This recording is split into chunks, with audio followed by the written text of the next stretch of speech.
간송미술관의 설립자 전영필은 어떤 인물일까요? 전영필은 일제강점기 당시 강제 수탈의 대상이 된 우리 문화유산 보존에 힘쓴 문화유산의 수호자입니다.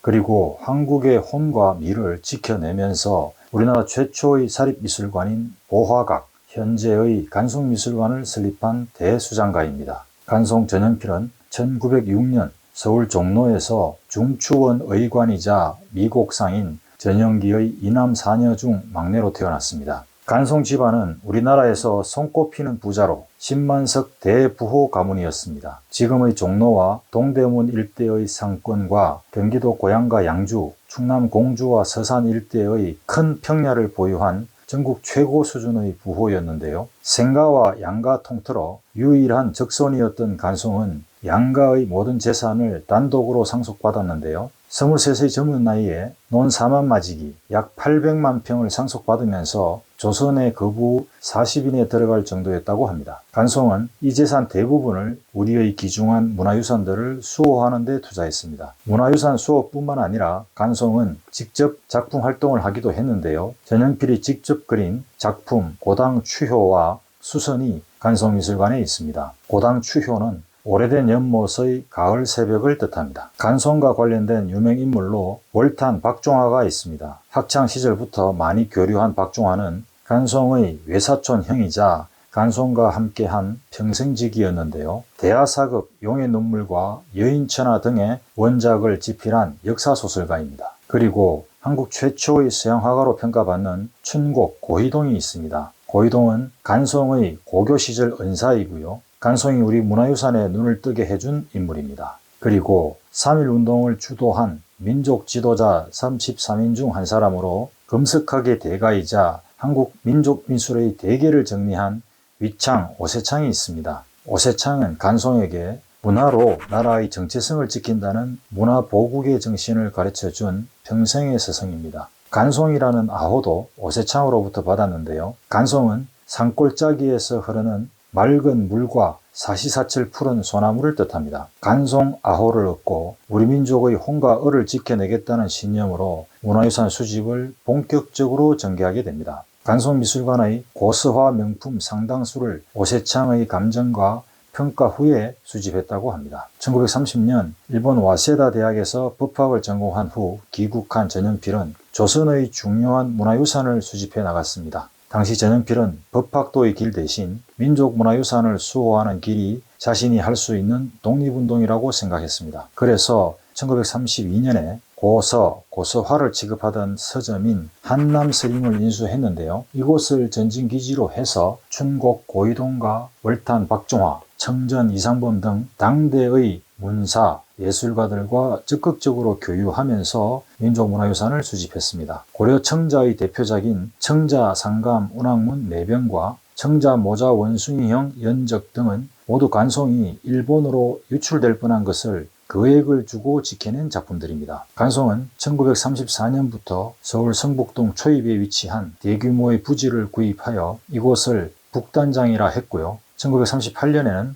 북단장 안에 사립미술관인 보화각을 설립했습니다. 보화각은 빛나는 보배를 모아두는 집, 민족 문화의 정화들이 모인 집이라는 뜻을 지니고 있습니다. 그 뒤 1966년에 간송미술관으로 개칭했는데요. 간송미술관은 간송 전영필이 설립한 한국 최초의 근대식 사립미술관이 됩니다. 우리나라의 국보를 가장 많이 소장하고 있는 곳 중 하나이고요. 한국 민족유산의 보고로서 전통문화를 총체적으로 대변하는 미술관입니다. 1971년 진경산수와의 대가 겸재 정선전을 시작으로 간송 콘텐츠를 일반에 공개하기 시작했는데요. 봄, 가을 2회에 걸쳐 두 차례씩 정기전을 개최하는 형태로 진행되어 왔습니다. 간송 전영필은 훈민정음뿐만 아니라 삼국시대부터 조선말 근대까지 전 시대에 걸쳐 문화사적으로 중요한 고서화 등을 사비로 수집하고 보존했습니다. 한국민족미술연구소 최완수 소장은 간송이 없었다면 한국 문화의 우수성을 증명할 방법이 없었을 것이라고 했는데요. 간송 전영필은 일제강점기 민족문화와 정신말살 정책에 맞서서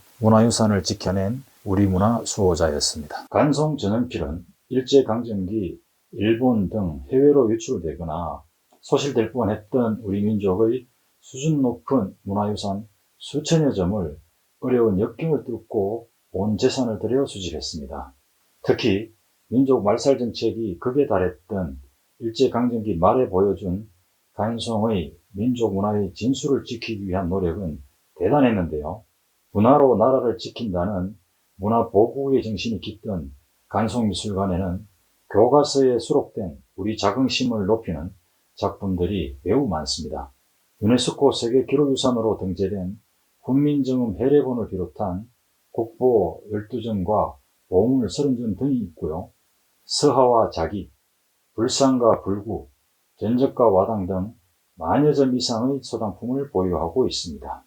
간송이 우리 문화유산을 수집하면서 겪은 수많은 과정 중에서도 굉장히 극적인 사연을 담고 있는 작품과 일화가 많습니다. 그 중에 훈민정음 해례본이 있습니다. 이른바 간송본 또는 안동에서 발견되어 안동본으로 불리는 훈민정음 해례본은 글자를 만든 원리 및 사용 방법 등을 알리기 위해 만들어진 훈민정음 해설서인데요. 세종대왕께서 한글을 창제한 이유와 한글의 핵심적 가치와 의미를 밝혀놓은 책입니다. 1943년 간송이 훈민정음 해례본을 수집할 때 소유주가 부른 값은 1,000원이었는데요. 당시 1,000원은 서울의 북촌 기와집 한 채 값에 해당하는 금액이었습니다. 그런데 간송은 귀한 물건은 제값을 치러야 한다며 요구한 액수의 10배인 10,000원에다가 소개해준 거간에게 별도의 사례금을 1,000원이나 주었습니다. 그러니까 상대가 제시한 액수의 11배인 11,000원에 수집한 것입니다. 당시 기와집 11채 값이라고 보면 될 것 같습니다. 6.25 전쟁 때 어쩔 수 없이 문화유산들을 그대로 두고 피난을 가야 했는데 훈민정음 해례본만은 오동나무 상자에 넣어 피난을 떠났고요.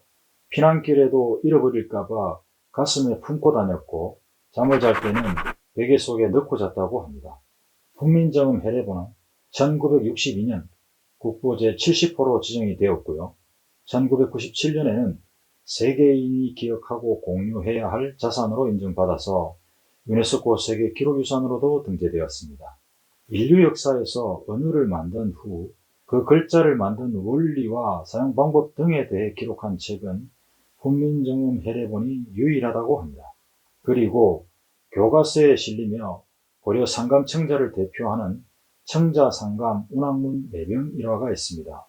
청자상감 운항문 매병은 상감기법을 이용하여 병의 표면에 1,000마리 학이 구름을 뚫고 하늘을 향해 날개짓하는 모습을 새겨넣은 고려 청자인데요. 고려 무신정권의 지도자였던 최충헌의 아들 최우의 무덤에서 도굴되었던 작품인데요.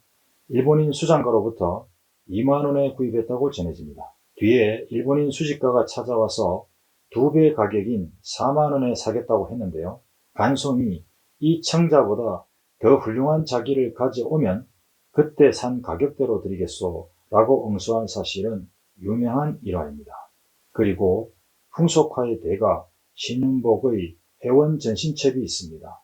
해원전신첩은 단호 풍정과 월화정인 등 모두 30점으로 구성된 풍속화 화첩으로 국보 제135호로 지정되어 있습니다. 해원전신첩은 일본으로 유출되었던 것을 1930년 오사카의 고미술상에서 기와집 25채 값인 25,000원에 어렵사리 인수했습니다.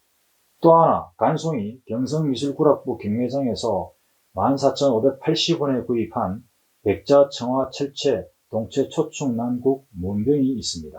이 작품은 청화백자에 난초와 국화 그리고 곤충이 그려져 있는 목이 긴 병인데요.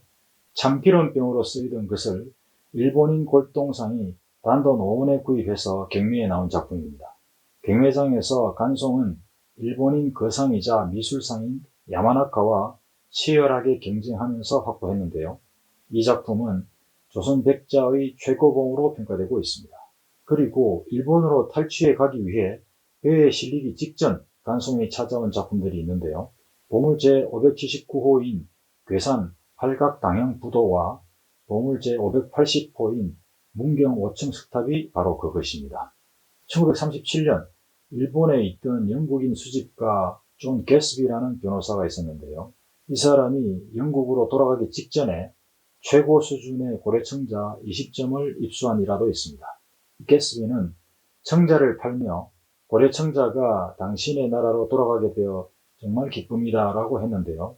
당시 간송이 지불한 금액인 40만 원은 서울에서 기와집 400채를 사들일 수 있는 금액입니다. 그때 입수한 청자 중 9점이 국보와 보물로 지정되었는데요. 물리를 헤엄치는 오리를 형상화한 국보 제74호인 청자 오리형 연접과 국보 제66호인 청자 상관 연지 원앙운 정병 등이 있습니다. 해학전신첩은 1747년 진경상수와의 대가인 겸재 정선이 금강산 경치를 21폭에 담아낸 화첩입니다. 18세기 금강산 그림을 대표하는 작품인데요. 이 작품은 하마터면 아궁이 속으로 들어가 한 줌의 재가 될 뻔했던 극적인 일화가 있습니다. 1930년대 초 골동상 장형수가 대표적 친일파인 송병준의 손자집에서 그 집 머슴이 화첩으로 군부를 떼는 것을 보고 그 화첩을 20원에 구입했는데요. 후에 화첩을 접한 간송은 귀한 작품은 귀한 값을 인정받아야 한다며 원가의 70배가 넘는 1,500원을 주고 확보했습니다.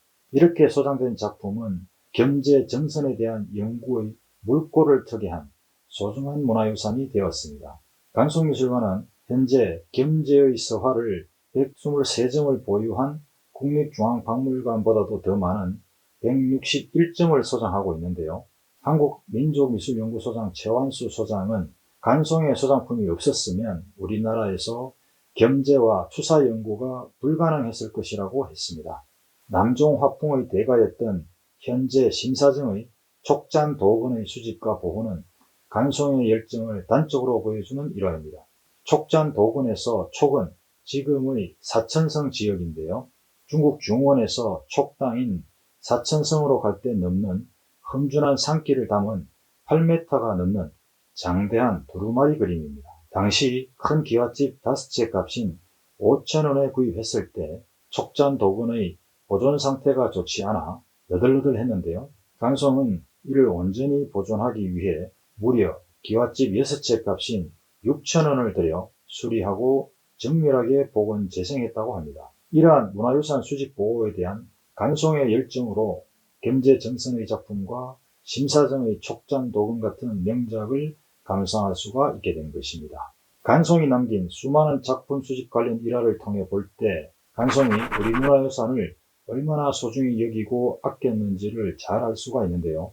자신이 판단한 가치대로 대금을 지불한다라는 철학으로 민족의 혼과 을이 담긴 문화유산의 가치와 보존의 중요성을 강조하고 문화보국을 실천했습니다. 서울 선북동에 있는 간송미술관은 간송 전영필 선생이 1938년에 설립한 우리나라 최초의 근대식 사립미술관입니다. 간송미술관은 우리나라 1세대 근대 건축가로 평가받는 박길용이 설계했고요. 민족문화유산의 성지라 불리는 미술관입니다. 민족문화에 대한 자긍심을 고취시키는 전통문화유산이자 대표적 콘텐츠를 대량 소장하고 있는 보고입니다. 과거 일제강점기와 6.25 전쟁을 거치며 우리나라의 문화유산과 미술품, 국학자료 등이 체계적으로 관리되지 못하고 해외로 유출될 위기에 처했습니다.